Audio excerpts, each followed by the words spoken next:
before. This on the left is something we've already graphed, but now we're going to do it with 6 minus 0.4q, so it's 6 here. And we know that they want to consume out to 15 if there was no second period. Okay? That's something we sort of already graphed. Now, on the second period, we have 5.45 minus 0.36q. Okay, so right here, something, 5.45 is where we're starting. And they're also going to go to 15 if there's no need to take period 1 into account. Okay, so we have 2 time periods graphed in one box of 20 units.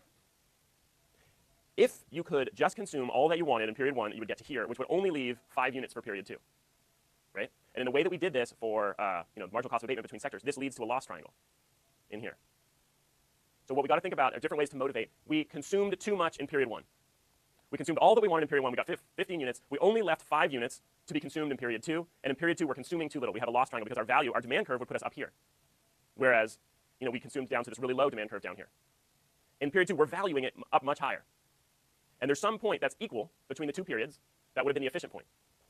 Right? There's some point where the marginal benefits are set equal between the 2 time periods.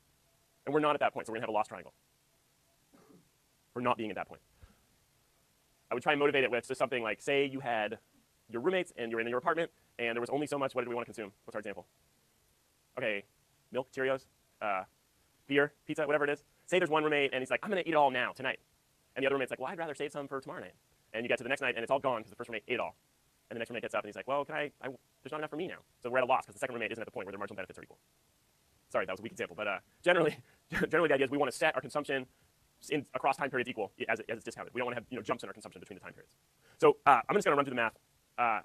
Let's try and solve this, okay? So the way we would solve it in the tradable permits class is we have the marginal benefits in 1 equal to the discounted marginal benefits in 2. And we have Q1 plus Q2 equals 20. So that should give us enough that we can solve it. So in period 1, we have 6 minus 0.4Q. And then we have this discounted marginal benefit term, 5.45 minus 0.36. And then we're going to substitute in, for our Q2, we're going to substitute in 20 minus Q1. Okay? So you guys can race ahead of me and solve this with your pencils, and then I'll go slowly up here to catch up with you. Because you're so good at algebra. You're so fired up. All right, so we're going to isolate. We'll put these together. I'm getting 0.55 minus 0.4Q equals 2. And then 0.36 times 20, 7.2, and 0.36 times Q1. But there's a negative here and negative here, so it's a plus 0.36 times Q1. We got to stick those together. Let's put the, this was a negative. This was a negative, that times a positive, minus 7.2. Let's put that over here. We got 7.75 equals 0.76 Q1s. Q1 equals 7.75 over 0.76. I think that's right. 7.75 divided by 0.76, 10.2. So Q1 equals 10.2.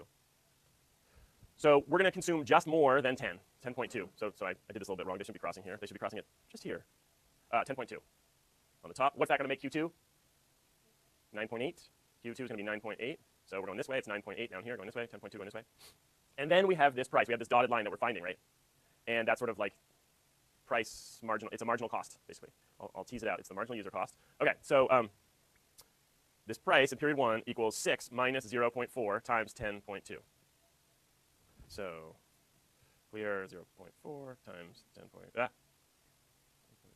All right, I can't do it live. I'm messing it up. So this price in period 1 is 1.92. So we solved for this. In permits, this was the permit price. This was like allocating between the 2 firms. In resources, it's a new idea. It's called marginal user cost. It's the amount of scarcity that you need to leave some in the mine for the second period. You only have 20 units total, and you need to value second period extraction. You need to value consumption in the second period, and that's creating an extra marginal cost for you. Marginal user cost being a cost that's going to cause you to reflect the demands in the second period. So we're going to add that on to the marginal cost that we had, because we've already netted out marginal cost here. We can also think about what would happen if we changed the discount rate. If the interest rate was 0, we would have the same graph in period 2. Sorry, and we'd be crossing right at 10. If the interest rate increases, this intercept in period 2 is going to go down. So if the interest rate was 20%, our line would have a lower intercept and be a lower line, and in the second period, we would be valuing consumption in the second period less. We would be impatient to get more towards the first period. This line would be lower and lower with higher interest rates, and the amount that we would consume in the first period would go to the right. So each of these, as interest rate goes up, we would consume more and more in the first period and less in the second period. And the marginal user cost that's going to set us equal between the 2 periods is going to go down.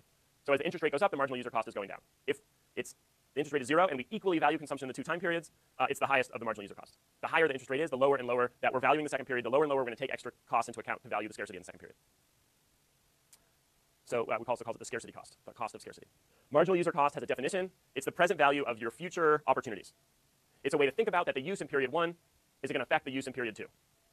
So if we don't take marginal user cost into account, we will use too much in period 1. If we don't take scarcity into account, we'll consume too much in period 1. If we take marginal user cost into account, we'll get to an efficient level.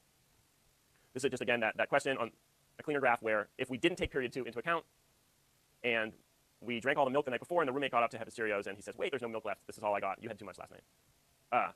Where you pumped all the oil out of your well immediately and you didn't save any to sell in the next period. You exhausted your well too quickly. You pumped all the groundwater out for this year's crop and you don't have any water left to use for next year's crop. So there's a deadweight loss if we consume too much and don't take the scarcity cost for period 2 into account. So going back to the first graph that we drew, that wasn't net benefits, that was demand and marginal cost. We now have the marginal user cost as a second higher cost. So it was constant cost of extraction at marginal cost equals 2. Now we can add in this thing that we've solved for, the marginal user cost. And now we can set demand equals to marginal cost plus marginal user cost, and we'll get the 10.2 if we were in that simple first period graph that we started with. The marginal user cost is different in the second time period because it's been present valued into the first time period.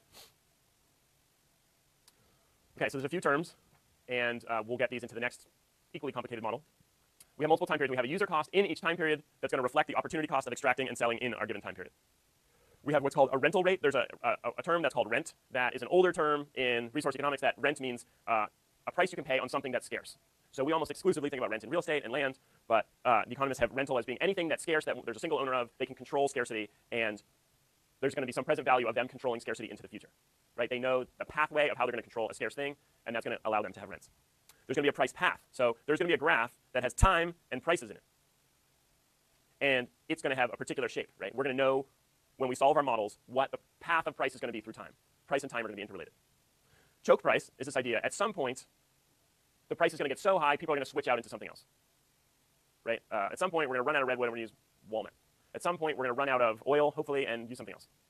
At some point, we're going to get to a price that the resource is so expensive, it's gone up so high that we switch to something else.